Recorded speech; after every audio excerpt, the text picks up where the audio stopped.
Halo, pagi Pak Risan. Ini gue mau recording ini ya, pertanyaan tadi, position sizing kayak gimana.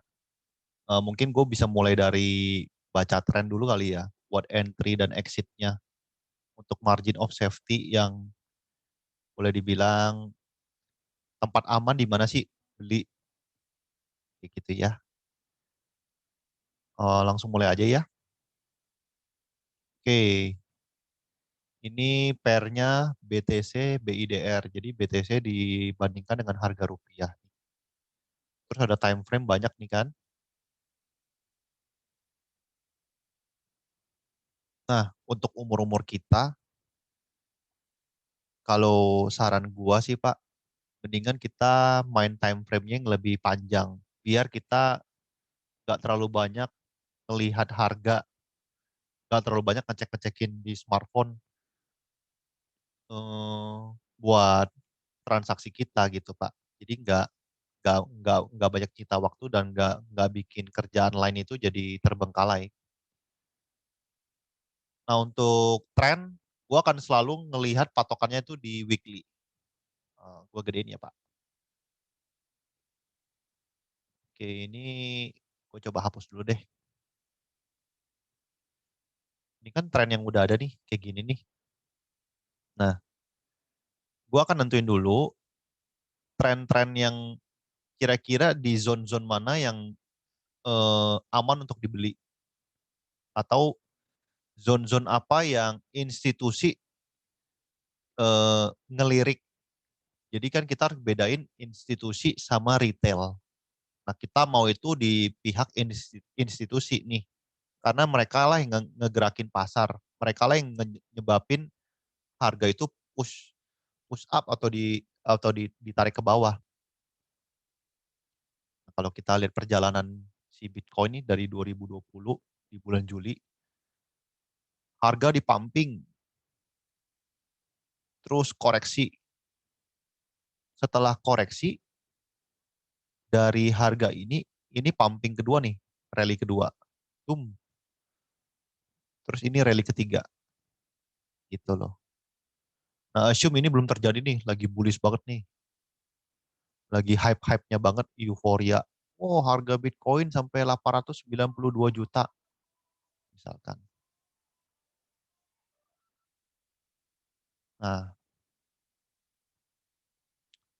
kita bisa garis zone-zone belinya tuh yang aman di mana. Untuk eh, transaksi pertama, zone ini yang kita akan lirik gitu. Ini assume ini harganya belum terjadi ya. Ya gue pokoknya gambarnya kayak gini nih. Ini assume masih kosong nih di sini nih. Kayak gini nih. Kayak gitu. Oke. Kenapa gue gambar di sini? Karena ini ada koreksi, terus harganya pumping lagi. Tapi pumpnya nggak terlalu gede, koreksi dalam. Nah, gue akan coba belinya pasti di sini nih, di sini-sini nih, gitu. Nah, untuk yang kedua, zone-nya di mana nih? Yang ini. Nah, the way orang tarik zone itu beda-beda sih, tergantung dengan karakteristik orang. Tapi gue biasain tuh selalu gambarnya kayak gini nih. Ini ada body, ada tail, gue selalu gambarnya kayak gini sih. Gitu, Pak. Nah, ternyata perjalanan waktu gue beli di sini, misalkan gue taruh buy order di sini, stop loss-nya di sini kebeli dong. Ini assume di sini kebeli, stop loss gue kan di sini nih. Ternyata, naik, wih harga mau rally lagi nih ceritanya nih. Tapi ternyata, naik lagi nih. Kan kita nggak ada yang tahu Pak. Kita nggak bisa prediksi masa depan kan. Kita hanya bisa ngelihat behavior harga aja. Naik lagi, udah mulai profit nih di sini kan. Eh, minggu yang ke sini merahnya gede lagi nih. Stop loss-nya udah mau kena nih. Terus kena. Tapi gue akan ada buy order di sini lagi nih di sini. Satu lagi. Ini assume gue trading ya nih Pak ya, bukan invest ya. Ini trading nih, bener-bener trader lah, ilmu poker istilahnya. Karena trader itu sama dengan kayak ilmu poker Pak. Gue selalu assume trader itu kayak zero sum game. Ada pihak yang rugi, ada pihak yang untung. Makanya kayak poker, game game trader itu. Dan nggak semua orang bisa trading. Karena butuh psikologi yang benar-benar butuh jam terbang lah untuk build psikologi yang nggak terlalu emosional gitu loh. Makanya kita harus tahu zone-zone di mana kita harus beli nih kayak gitu. Nah sampai sini karena ini udah break zone ini akan gue delete pasti. Ini udah nggak valid. Zone ini yang valid nih sekarang. Bisa nggak nanti minggu ketiga bakal ada merah di sini lagi? Ya bisa-bisa aja sih Pak. Namanya harga. Terus zone yang berikutnya ada di mana? Ada di sini Pak. Gitu. Zone-nya ada di sini. Kayak gitu. Nah udah tahu tren. Ya ini gue nggak mau gambar dulu nggak apa-apa ya. Ini yang kita fokusin. Kalau udah tahu tren, kita akan ngelihat trennya ini bullish bias atau bearish bias. Itu bahasa kerennya. Kalau bahasa hari-hari, trennya ini mau naik atau mau turun nih. Kalau ngelihat dari harga, kecenderungan kan lebih banyak naik dibandingkan turun. Dan dari weekly, ini kita ngomong trennya di weekly ya, kita nggak ngomong time frame lainnya. Dari weekly, time frame-nya ini masih bullish bias. Buat apa kita tahu itu? Kalau bullish bias,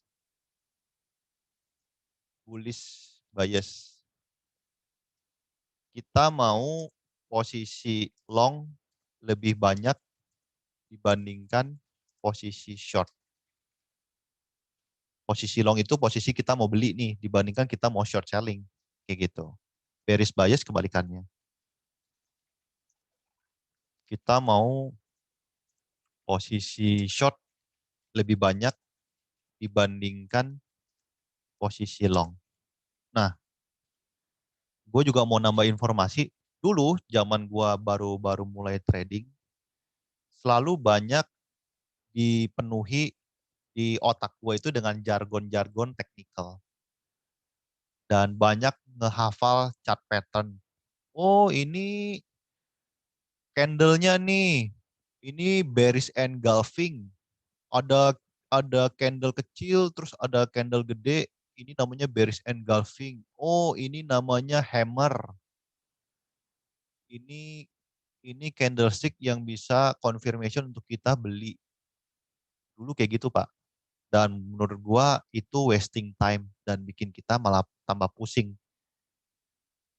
Jadi kita yang penting tahu dia bearish atau bullish aja. Dan kita tahu zone di mana yang kita beli. Gitu loh. Banyak juga orang kalau di YouTube kalau Parisan ngecek, melihat banyak yang kasih belajar, oh ini tuh head and shoulder nih. Ini shouldernya, ini kayak gini ya. Ini shouldernya, ini headnya Pak. Ini headnya. Ini shouldernya lagi nih. Wow, ini kalau chart head and shoulder itu kemungkinan harganya akan turun drastis kayak gitu. Banyak dulu dipenuhi oleh jargon-jargon seperti itu. Menghafal chart-chart pattern menurut gue itu wasting time Pak. Atau mungkin gue yang nggak expert kali ya di chart pattern dan lain-lain kayak gitu. Tapi buat gue itu wasting time. Karena chart pattern itu bisa berubah sewaktu-waktu. Kalau tiba-tiba nanti ada candle kayak gini, ceritanya beda lagi. Oh ini double top ini. Besok kalau kayak gini, ada chart kayak gini lagi. Oh lihat nih, ini ada harganya konsolidasi, habis itu koreksi. Makanya kita di sini harus sell. Ya itu bisa-bisanya orang aja Pak. Ngasih ngasih petunjuk yang kayak gitu loh. Dan mereka cuma ngomong itu berdasarkan candlestick yang udah terjadi gitu loh. Dan di situ yang bikin gua sebel, candlestick chart pattern itu tuh kita nggak bisa prediksi besok bakal naik atau bakal turun dan gak ada yang tahu masa depan. Setuju nggak, Pak? Nah, yang kita bisa tahu apa sih? Nah, dari semua ilmu-ilmu teknikal, akhirnya gue ketemu yang namanya kita harus ngerti psikologinya si well investor gitu loh. Nah, ini gue mau cerita dikit nih ke Parisan. Well investor itu kan kita bilang dia well investor karena dia mungkin institusi. Dia punya amount of money yang benar-benar jumlahnya duitnya gede banget.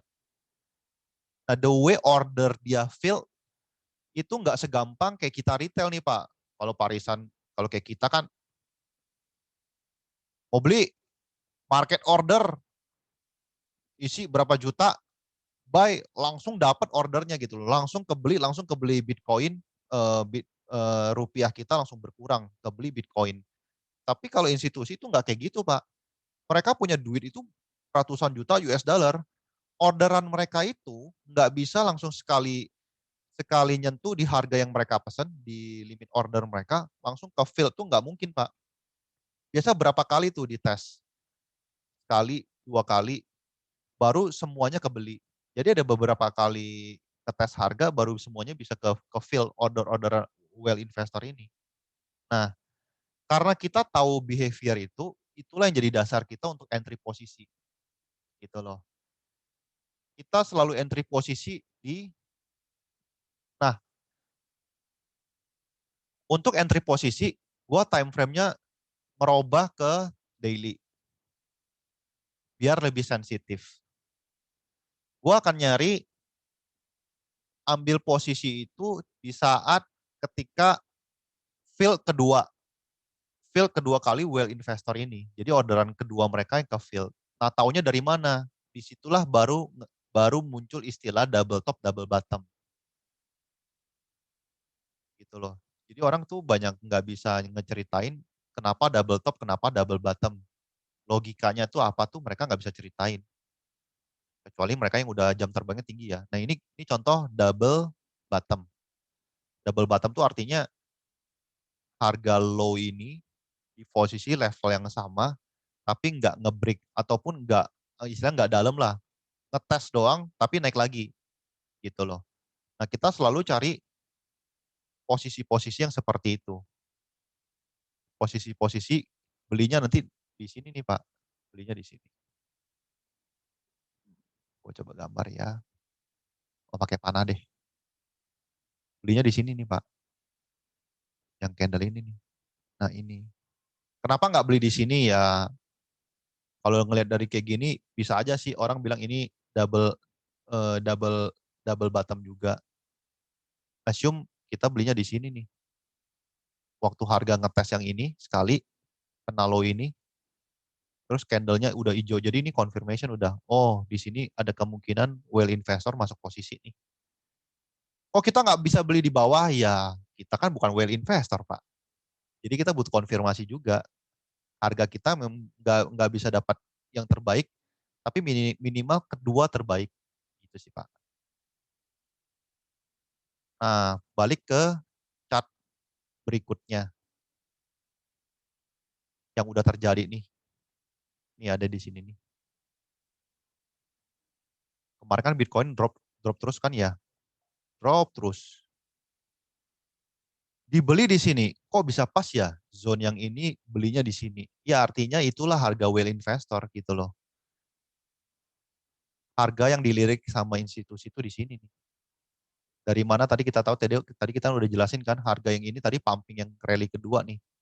Jadi kita bisa menganalisa investor itu tertarik dengan harga-harga di sini. Nah ini tes sekali, beli nggak aku di sini? Waktu itu sih miss the chance chance to buy, beli di sini. Nggak apa-apa, kita tunggu yang kedua kali. Nah, kapan tunggunya? Kita pasang limit order di tail ini lagi aja. Nah, ternyata ada yang kena kan di sini. Ini rally kedua nih. Gitu loh. Nah, sampai sekarang harga sekarang nih. Nah, baru masuk ke tadi ceritanya position sizing. Nah, ini kita cerita, let's say Gue nggak mau tunggu lagi dah, harganya di zone ini, mau langsung beli aja. Pokoknya ini udah istilahnya assume ini harga udah mau berangkat naik nih ceritanya nih kayak gitu tuh ya. Udah mau berangkat naik, terus dilihat dari resiko resiko juga kecil lah, chance untuk naik ke atas itu jauh lebih gede. Oke, boleh juga trader mengasumsi seperti itu. Nah, terus mau pasang stop lossnya di mana nih? Gitu kan ya. Nah, assume pasang stop lossnya di sini nih. Misalkan ini udah garis yang udah saya buat nih, Pak. Di 425 juta. Assume kita mau beli misalkan harganya nanti mau naik sampai sini 560, kita mau beli di sini nih. Oke. Nah, baru keluarin Excel, Pak. Oke. Entry. Tadi kan maunya di harga 560 juta ya. Ini assume doang ini, Pak. Terus waktu kita beli kan kita kena fee 0,1%. Dikali 0,1%. Entry plus fee sama dengan ini tambah ini kan. Gitu. Terus Parisan udah set stop loss-nya di sini. Kenapa stop loss di sini? Karena kita mau ngasih ruang gerak harga low ini dikasih ruang gerak sedikit nih. Maunya di sini nih. 425. Oke, nggak masalah. Jadi kita mau exit di 425 juta. Terus fee kita kan kenal lagi 0,1% dong. Sama dengan ini dikali 0,1%. Nah, untuk exit bukan ditambah tapi dikurang. Dikurang fee. Sama dengan 425 dikurang ini. Oke. Nah, caranya mau tahu position sizing seperti apa? Tinggal entry plus fee dikurang yang exit ini yang udah ada include fee-nya. Berarti kalau kita keluarin kalkulator, langsung aja ya. Sama dengan ini dikurang ini. Ini risk-nya kalau beli satu Bitcoin. Tapi kan kita misalkan Parisan nganggap, tiap orang kan beda-beda ya Pak. Resiko 1%, 2% dari equity-nya mereka. Dari apa yang mereka mau resikokan. Assume Parisan pokoknya gua mau setiap kali satu posisi ruginya 5 juta. Let's say 5 juta. Oke. Kalau 5 juta beli, position sizing-nya seperti apa? Tinggal masukin 5 juta.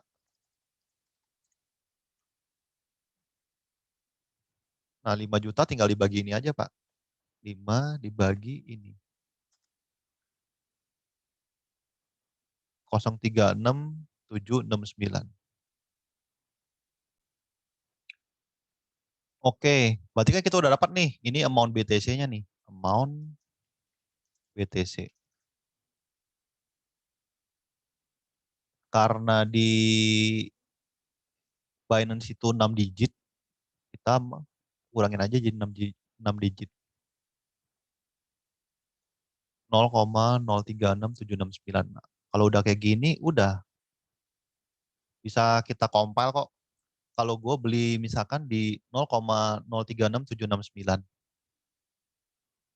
Mesti siapin dana berapa sih? Tinggal sama dengan entry entry entry di sini kan dikali ini. Mesti siapin dana 20 juta.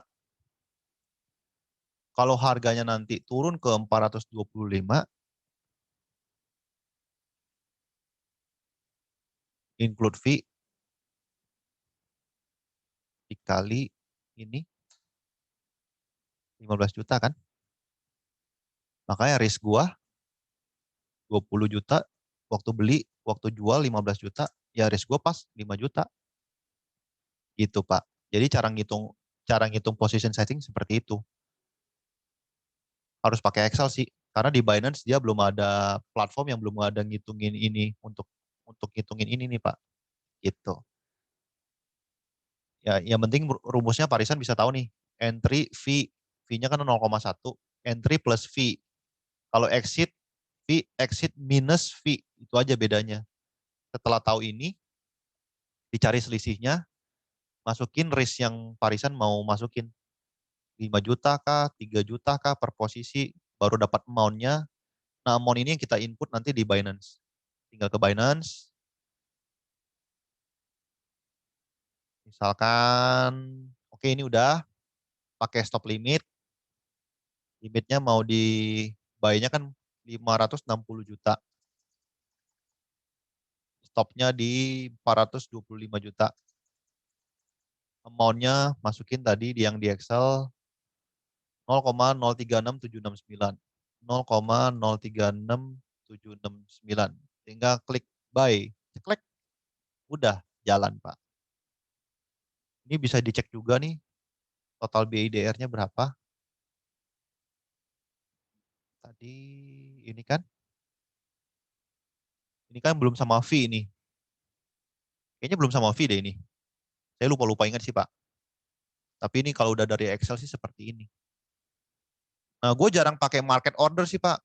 Karena market order tuh kita cenderung emosional, FOMO, fear of missing out. Jadi selalu planning itu seperti ini. Stop di berapa, limit di berapa, buy. Habis itu udah biarin. Karena stop loss, ya udah rugi 5 juta. Kalau mau exit, tinggal nanti exit di mana. Tinggal dikali 2 aja, jadi 10 juta. Kayak gitu sih Pak. Ya mudah-mudahan bisa menjelaskan ya Pak ya. Jadi position sizing tuh, oh gue mau risk 1%, tapi 1% dari mana? Gitu. Jadi kita harus tentuin dulu risknya Parisan itu mau di berapa nih. Mau jual Bitcoinnya itu di harga berapa. Itu dulu yang dipastiin.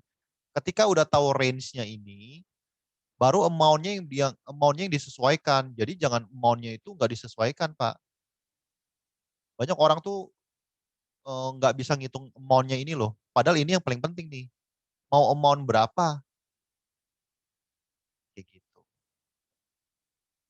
Gue mau risk 2%, gue mau risk 3%, iya ngerti, mau risk 3% dari equity. Cuma mau belinya berapa, terus mau exitnya di mana, itu harus jelas dulu Pak. Planning udah jelas, trading plan-nya udah jelas, baru dieksekusi. Jadi jangan jangan nggak tahu exitnya di mana nih, itu yang bahaya tuh. Nanti udah dalam aja, tiba-tiba Bitcoin koreksi lagi ke 350 juta, loss-nya udah gede banget. Di situ baru bingung. Waduh, sekarang mesti gimana ya nih gue ya? Ha, tadinya trader jadi investor investor jangka panjang. Banyak kan seperti itu sih Pak. Oke Pak, thank you Pak. Infonya mudah-mudahan bisa menjelaskan dan bisa bikin Parisan lebih ngerti lagi dan lebih paham lagi. Thank you Pak.